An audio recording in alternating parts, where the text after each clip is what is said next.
Shalom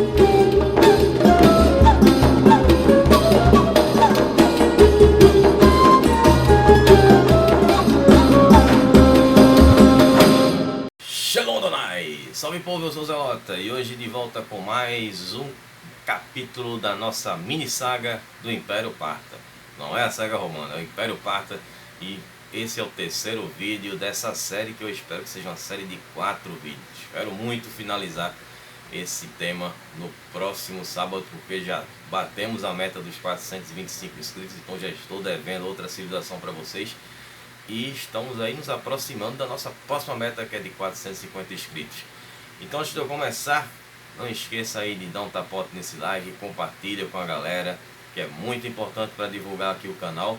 E vocês que são novos aqui, sejam muito bem-vindos. Aqui eu falo sobre história antiga, tem muitas civilizações aqui nas playlists aqui do canal. Tem a nossa saga romana, que é o nosso foco principal aqui do canal, onde eu estou falando de Roma desde a sua fundação, chegando ao período do Império e dissecando todos os imperadores sem deixar escapar ninguém. E tem uns vídeos especiais das metas de inscritos. A cada meta de inscrito batida, eu trago um vídeo especial para vocês, em agradecimento aí por vocês terem se inscrito aqui. E o mais legal é que vocês me ajudam aí, dando aí sugestões de civilizações do mundo antigo que vocês querem ver aqui do canal. De preferência que não sejam aí faladas, tinham pouca coisa aí no YouTube, como no caso me sugeriram para fazer aqui sobre o Império Parta. Então está sendo uma grande descoberta e está sendo muito legal estar desbravando esse tema aqui junto com vocês. E claro, aqui uma metodologia nada ortodoxa, sempre aí com muitas imagens. E também me sigam lá no meu Instagram, @zelota, onde eu posto as capas. Lá eu sempre aviso quando sai vídeo, caso o YouTube não me notifique. Então aproveita aí, se inscreve no canal, dá um tapote nessa sineta, e aí você fica lá sabendo no meu Instagram. Lá também eu faço meus videozinhos lá no IGTV com o meu quadro Curto ao Zelota. Afinal, até essa semana eu não postei nada lá, peço até desculpa a vocês, está um corre tremendo aqui ultimamente. E também tem o Facebook. Se você não tem Instagram, tem um Facebook, então vocês podem pegar o link que está aqui na descrição, onde lá o vídeo que eu posto do Curta com o Zelota no Instagram vai estar automaticamente também no Facebook, beleza? E os links dos vídeos, claro. Então vamos começar. Acho que já falei todos os recados, então vamos iniciar aqui do ponto onde eu parei no vídeo passado, né? Que foi com a questão da vitória que os partas tiveram em cima dos romanos, com a derrota de Crasso, com aí o famoso ditado, a palavra do erro crasso, né, que é conhecido aí. Então eu conto tudo isso aí. Eu já havia contado na saga romana, mas aqui eu trago com mais detalhes, com a versão aí, a visão dos partas, que foram os vitoriosos naquela batalha. Batalha de Carras. Bom, então vamos lá, pessoal. Então foi o seguinte: teve aquela vitória contra Crasso, né, a liderança do general Surena, que havia sido ali enviado pelo Orodes II, e aí o Surena acaba sendo aí executado, né, pelo próprio Orodes II, a mão do Orodes II, por conta aí do... eu estou pensando em Herodes, né? Até Herodes hoje também.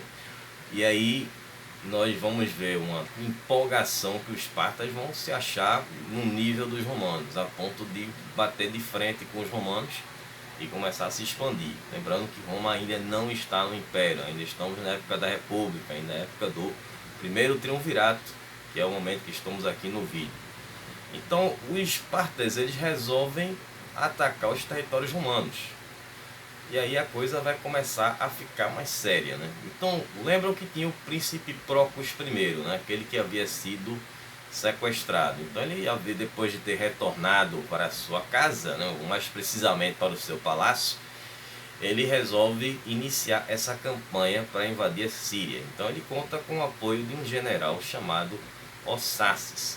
Então eles vão atacar a Síria chegando até Anatólia. Isso vai acontecer no ano de 51 a.C. E aí eles não contavam que os romanos estariam trazendo um comandante chamado Longínus. E o Longínus acabou conseguindo evitar esse avanço do Império Parta e acaba fazendo uma emboscada. E nessa emboscada o general Ossaces acaba morrendo. E aí os espartas acabam tendo que interromper aí esse momento aí de expansão, por enquanto. Mas aí os espartas vão se aliar aos romanos, não precisamente aos romanos já que estão lutando contra eles, mas com um romano em si, que é o Pompeu, que estava em pé de guerra com Júlio César. Então, para quem não se recorda da saga romana, eu sempre recomendo assistir, sempre deixo aí o link aqui para vocês verem no card do primeiro triunvirato, que é importante para entender como é que funcionou a coisa. Então, após a morte do Crasso, Júlio César e Pompeu, ambos extremamente ambiciosos que queriam comandar Roma, entraram aí em rota de colisão somente depois da morte da Júlia, né, que era filha do Júlio César, que havia se casado com o Pompeu por conta de uma aliança, né? Claro que ela era muito mais jovem do que ele, e acabou morrendo no parto. Então aquilo acabou sendo um fato que fez com que o Pompeu e o Júlio César se desentendessem, se separassem, enfim. E a ambição dos dois também acabou superando a amizade e a aliança deles. Então os espartas, ajudando Pompeu, chegam a enviar tropas para a Batalha de Filipo, que aconteceu na Macedônia em 42 a.C. Não precisa nem dizer aí que o Júlio César venceu essa batalha, né? Tanto que o Pompeu acaba fugindo e vai parar no Egito, onde ele encontra o destino dele, né? E aí, em 40 a.C., surge um general chamado Labieno, que era um general romano, que era leal aos assassinos ou conspiradores do Júlio César, que eram o Cássio e o Brutus. E ele acaba se juntando aos espartas já contra o segundo triunvirato, né? Então já terminou a história aqui, Júlio César já morreu, já foi assassinado e tal. Então aqui já estamos no momento do segundo triunvirato em Roma, mas focando aqui em Esparta, usando Roma só para fazer um paralelo aí para vocês se situarem. E aí, agora sim eles voltam à estratégia novamente de atacar a Síria, né?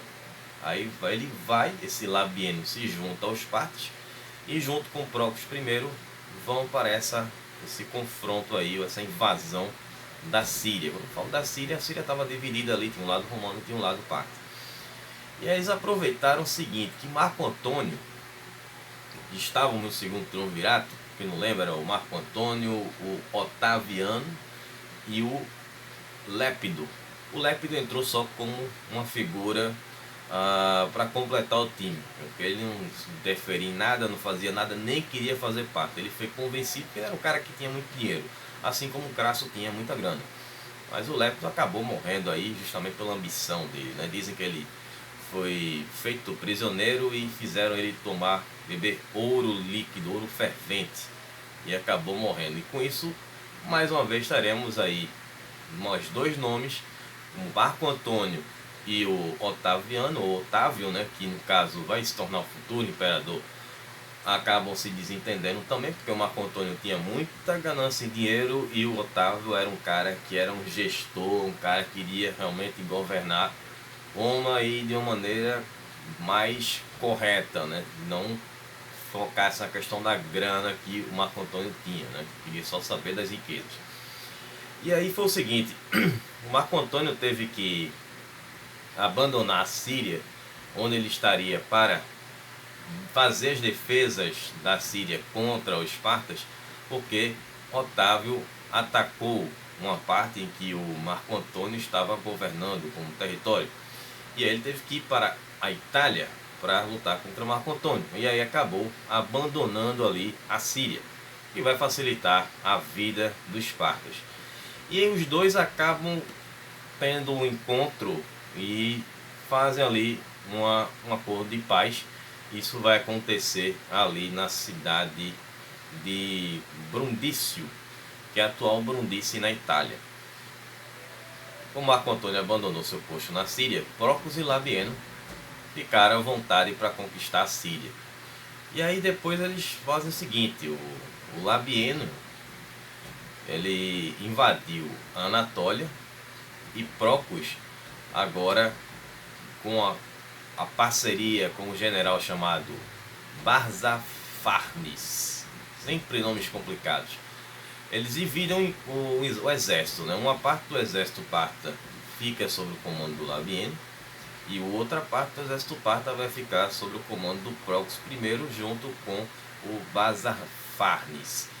E aí o Labieno invadiu a Anatólia, e o Procos vai dominar ali o Levante romano, que seria uma região que abrangeria ali uma boa parte ali do Oriente, chegando ao Mediterrâneo. E aí eles saem nessa campanha, subjugando todos os povos locais que estavam aí no caminho, até chegar à cidade de Ptolemaida, que atualmente se chama Acre, em Israel. E aí já estamos na Judéia. E aí agora entram os judeus na história dos partos. Na Judéia existiam umas tropas que eram judaicas, porém eram pró-romanas. Ou seja, essas tropas, ao contrário de sempre que eu falei aqui dos movimentos dos macabeus, que tem vídeo aqui que eu fiz sobre os macabeus ou dos zelotas que eram contra os romanos, existia um movimento pró-romano, porque eram pessoas que chegaram ao poder graças aos romanos, como foi no caso aqui do Herodes o Grande, que foi colocado aqui no trono pelo Pompeu, né? Depois daquela história dos macabeus contra os seleucidas e tal, e aí o Herodes ganhou de presente aí o trono da Judéia. E tinha também o Arcane II, que era o sumo sacerdote, e o Fazael, que era irmão do Herodes o Grande. Só que eles acabam sendo derrotados pelos partas, e com a ajuda de um aliado judeu chamado Antígono II Matatias. Eu falei sobre ele lá no vídeo dos Macabeus. Quiser saber mais, o card está aqui em cima. Então dá uma olhada lá, porque todas as histórias que eu conto aqui são interligadas. Então eu começo a falar de uma civilização, surge o nome de outro povo, eu falo sobre outro povo, e assim a gente vai aqui juntando as histórias. E aí Herodes ele vai fugir para Massada, que é a cidade que era na verdade era um palácio fortaleza que ele havia construído para situações como essa. Em um caso de uma invasão, ele não conseguisse conter o inimigo, ele corria para lá e estaria muito bem estruturado. Então eu falo muito sobre essa cidade, inclusive ela aparece aí na minha vinheta, é a última imagem que aparece na minha vinheta aqui do canal. E lá ele tinha toda a estrutura, tinha água encanada, tinha água quente, água mais fria, enfim, era todo um sistema fantástico que eles construíram. E aí o Herodes, que fugiu para Massada, mais os seus companheiros, no caso o Arcane II e o seu irmão Fazael, acabam sendo feitos de prisioneiros pelos partas. E os partas colocam o Antígono II Matatias como o novo rei da Judéia, e ele vai governar por 3 anos, entre 40 e 37 a.C. Porque apesar dessa vitória que os partas tiveram na Judéia, eles acabam sendo expulsos do Levante romano, e os romanos foram liderados pelo general Públio Vasso, que era um general do Marco Antônio. E aí ele que derrotou e executou Labieno, o romano traidor, né, que abandonou ali os romanos para se aliar aos partas. E essa batalha foi a Batalha das Portas Cilícias, que aconteceu em 39 a.C., que é na atual província de Mersin, na Turquia. Bom, se eu estiver pronunciando errado aí, me perdoem que eu realmente não sei aí a pronúncia certa de muitos dos nomes que eu estou falando aqui. Então depois o exército parta, que agora é liderado pelo general Farnapates, ele foi derrotado também pelo Vasso, pelo general romano Públio Vasso, na batalha de Passo de Amano. E aí com essas derrotas, Procos I foi obrigado a recuar para a Síria, o lado parta da Síria, mas temporariamente. Ele depois vai tentar uma nova investida. E aí em 38 a.C., ele retorna para lutar na Síria, para enfrentar Vasso. na batalha de Siréstica, onde o Prócoros I, ou Prócoro, vai acabar morrendo nessa batalha. Então custou muito caro para ele, né?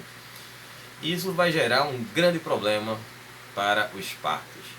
Orodes II, ele vai escolher aí um novo rei para substituir o Prócoros, que havia morrido. Como eu expliquei no vídeo anterior, os partas eles tinham dividido ali o reino para ficar mais fácil a organização da administração, assim como Roma fez com o Império em dividir em duas partes. Os partas também fizeram isso, porque eles tinham conquistado a Babilônia e eles tinham conquistado uma parte deles lá, que era a Pártia, né?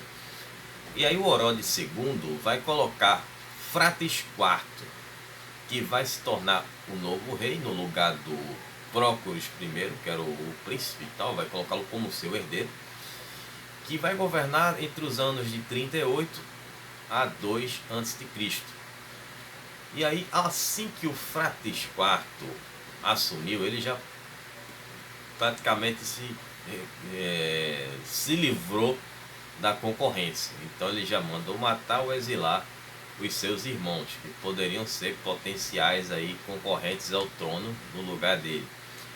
Só que aí um desses irmãos dele foge e vai até Marco Antônio pedir ajuda e convence ele a invadir a Pártia. Aí Marco Antônio ele consegue em todo o esquema. Marco Antônio foi um discípulo também do Júlio César, né? Tanto o Otávio como o Marco Antônio. Marco Antônio acompanhou o Júlio César em batalhas na Gália, então, e já o Otávio ele estava bastante, ele lia muita, né, literatura. Eu já contei aqui a história dele no vídeo dele, né, do Marco Antônio aí, do Otávio Augusto, aí na saga romana. Então dá uma passada lá para vocês saberem aí mais sobre ele. E aí é o seguinte, o Marco Antônio ele consegue derrotar o Antígono lá na Judéia, que era o rei aliado dos partas, e coloca Herodes o Grande de volta no trono, que se torna novamente o rei cliente de Roma em 37 a.C. E aí no ano seguinte Marco Antônio estava marchando para Karim, na Turquia. Na verdade o objetivo dele era chegar até Pártia, né? Ele queria invadir a Pártia. Só que aí quando ele estava no caminho, ele vai receber o apoio de Astavades II, que era o rei da Armênia. Então esse momento agora aqui é importante eu contar aqui porque não confundir, porque os caras têm o mesmo nome, mas não eram parentes e eram de lugares diferentes. Por isso que aqui nessa história do Império Parta sempre tem o nome do cara e dizendo o lugar de onde ele veio. Porque tinham pessoas que tinham o mesmo nome, mas eram de lugares diferentes e não tinham parentesco nenhum. Enfim, era aquela pessoa de origem armênia. E aí o Astavades II, que era o rei da Armênia, ele vai dar um apoio para o Marco Antônio, pedindo uma troca. O Marco Antônio o ajudasse a atacar a Média, ou a Média Antropane, que é a atual Azerbaijão, que era governada por Astavades I, e eles eram inimigos mortais. E o Astavades I era aliado dos partas, então a proposta dele era o seguinte: se você quer atacar os partas, começa atacando esse cara que é meu rival, e aí eu te ajudo para a gente chegar lá até o Império Parta. E aí o Marco Antônio acaba aceitando a oferta, desvia um pouco o caminho e vai passar ali pela Média. E aí acontece o seguinte, ele vai atacar a capital da Média, que se chama Faspa. E aí seria interessante para os dois esse acordo. Só que aí quando os romanos estavam indo para a cidade de Faspa, e por sinal não existe um registro onde exatamente ficava essa cidade no nosso mapa atual, o Frates IV ele se antecipa e ataca Marco Antônio de surpresa, chegou pela retaguarda e acaba destruindo um ariete que seria utilizado para cercar a cidade de Faspa. E aí o Marco Antônio acaba sendo forçado a recuar, perdeu muitos soldados nesse ataque surpresa aí, liderado pelo Frates IV. Ele tem que retornar para a Armênia e de lá ele volta para a Síria, do lado romano da Síria. E aí o Marco Antônio, claro que ficou muito furioso com o Astavades II.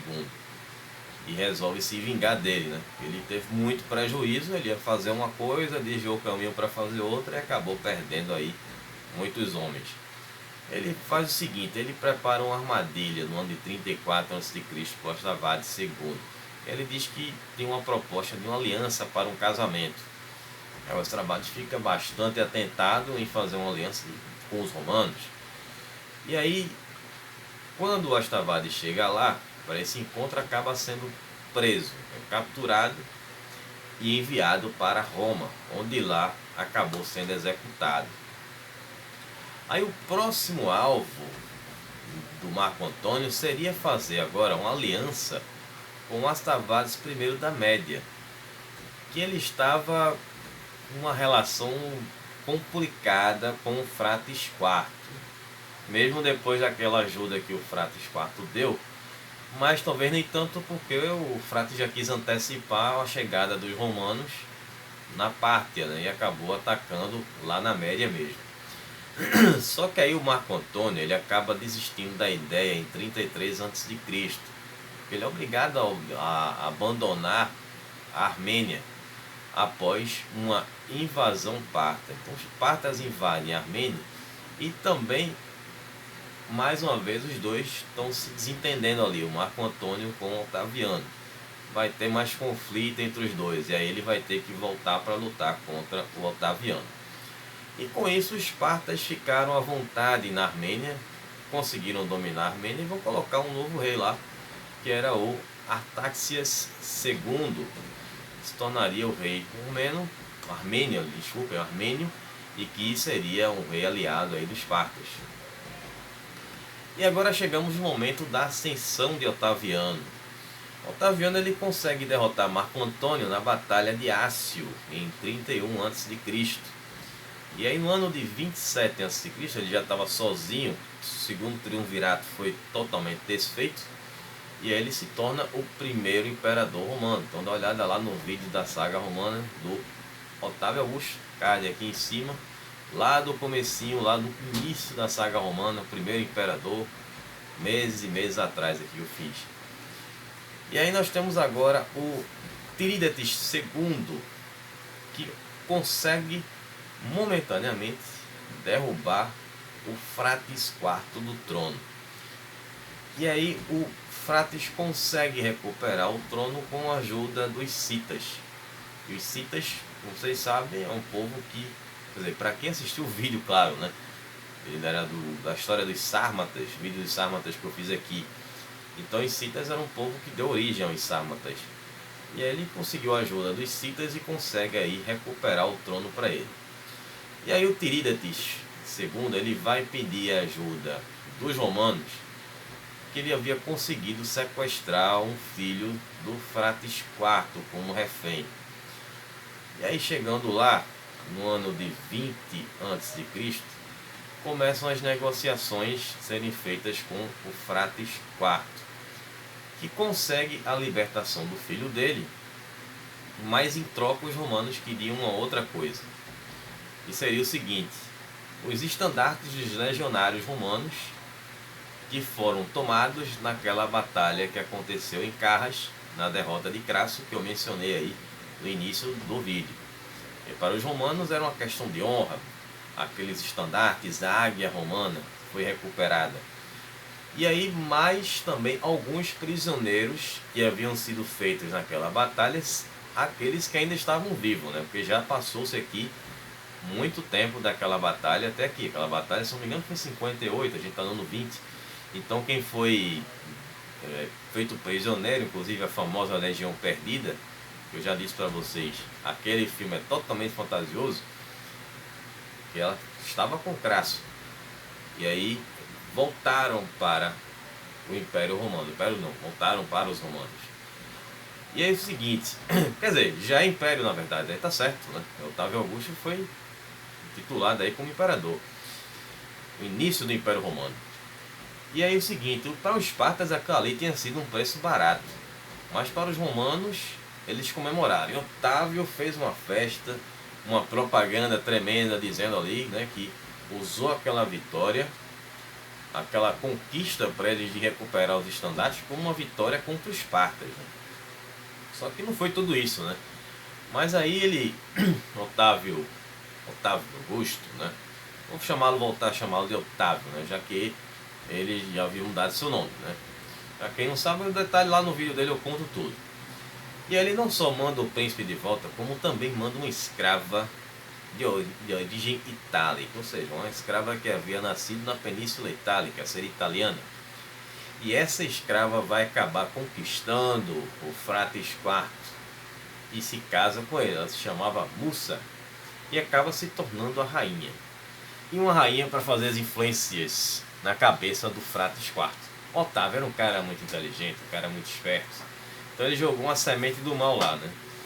E aí a Mussa, ou Musa, ela sugere ao Frates II que ele entregasse todos os seus filhos, exceto o príncipe Fratasses, que era o filho que ela teve com o Frates IV. Entregasse todos os filhos que o Frates tinha como reféns para os romanos. E aí, impressionantemente, ele aceita, para que o Fratasses ele se tornasse o único herdeiro do trono. O filho dela, que era uma estrangeira, com o Frates IV. Olha só a jogada do Otávio. E esse ato aí, que o Frates caiu nessa armação, olha só como essa mulher conseguiu fazer a cabeça do Frates IV. Acabou sendo comemorada com mais uma vitória para os romanos. Otaviano usou mais uma vez aí a propaganda dessa vitória contra os espartas, e tinha todos os príncipes espartas estavam agora sob o seu poder, mostrando a submissão que os espartas estavam ali com os romanos. E aí, com o tempo passou, o Frates IV morre e o Fratasses assume o trono como Frates V. E aí é o seguinte, vai ter tensão nessa história. A Musa, ela vai se casar com o próprio filho para governar com ele. Olha a história. E aí a nobreza parta vai se irritar e muito com essa história, por dois motivos. Primeiro, por ser uma relação incestuosa, e segundo, por terem um rei que não era originário da dinastia Assácida. Não tinha sangue assácida esse rei. E aí os dois acabaram tendo que fugir do Império Parta e foram pedir abrigo aos romanos, do lado da Síria ali dos romanos. E aí é escolhido um novo rei, Orodes III, que assume, mas ele fica apenas 2 anos e acaba sendo substituído por Vorones I, que vai governar do ano 8 ao ano 12 a.C. Quer dizer, depois de Cristo já, né? Desculpa, já passamos aí do ano 0. E esse Vorones II, ele vai ter muita simpatia pelos romanos. E com isso vai também irritar a nobreza parta, que vai apoiar um usurpador, mas que era de origem assácida, que era o Artabano II, que conseguiu derrubar o Vorones I, e que também se exilou no lado romano da Síria. Estava todo mundo fugindo lá para o lado romano. E agora temos uma outra situação, mais uma vez com os judeus. Só que foi o seguinte, durante o governo do Artabano II, apareceram 2 irmãos judeus que estavam vivendo na Babilônia, né? Que eram o Anilai e o Assinai. E eles eram da Nerdeia, que é o atual Iraque. E eles vão se rebelar contra o governador Parta, que governava a Babilônia. E isso vai fazer com que eles vão acabar conseguindo derrotar esse governador na Babilônia. E aí o Artabano pensou melhor do que lutar, deixa os 2 lá governando para evitar um conflito. E aí o Artabano II acaba deixando os 2 lá governando a região. E agora, como os 2 irmãos estavam governando, estava tudo bem, né? Só que não. A esposa parta de Anilai, ela acaba envenenando o irmão dele, o Assinai. para evitar que Assanai tentasse tomar o trono do irmão e governar sozinho, já que ele era casado com uma gentia. Então isso havia sido um pretexto, né? Podia ser um pretexto, já que ele era casado com uma gentia, ou seja, uma mulher de origem não judaica. Ela podia ser grega ou podia ser de outra região, como é falado na Bíblia, né? Como os judeus chamavam os estrangeiros de gentios. E aí, com isso, o Assinai governa sozinho. Só que aí ele vai se envolver numa luta contra o genro do Artabano e acaba sendo derrotado. E com isso o regime judeu na Babilônia termina. O que vai fazer com que os babilônios, que estavam revoltados com aquele governo judaico, ataquem toda a comunidade judaica que estava na Babilônia, fazendo com que eles tivessem que fugir da região e fossem para Seleucia. Só que esse período deles na Seleucia também vai ser um período curto, porque vai ter uma revolta após o domínio parta, que acontece nos anos de 35 e 36. Aí os judeus vão ser mais uma vez expulsos, dessa vez pelos gregos e pelos arameus. E eles foram para, já falei aqui várias vezes nos vídeos, a cidade de Neradeia e a cidade de Zibis. Essas cidades todas eu já mencionei aí na saga romana. Todas elas ficam ali na Turquia. E aí, daqui por diante, teremos mais interferência dos romanos dentro aí do Império Parta. Eu espero concluir no próximo vídeo. Então, espero que vocês tenham gostado, que vocês tenham entendido. Então voltarei na próxima quarta-feira trazendo a saga romana e falarei sobre o Arcádio, que estava ali como imperador do lado do Oriente. E no próximo sábado estarei trazendo, espero que a última parte aqui do Império Parta. Então a gente se vê na quarta-feira. Não esqueçam de dar uma olhada lá no Instagram, e prometo que trarei aí mais vídeos lá do IGTV, que só estou devendo aí. É um material que seria publicado essa semana, mas enfim, vou fazer. Então um abraço do Zelota, até quarta-feira. Falou pessoal, e valeu para todos que têm se inscrito aqui no canal. Valeu pessoal, falou.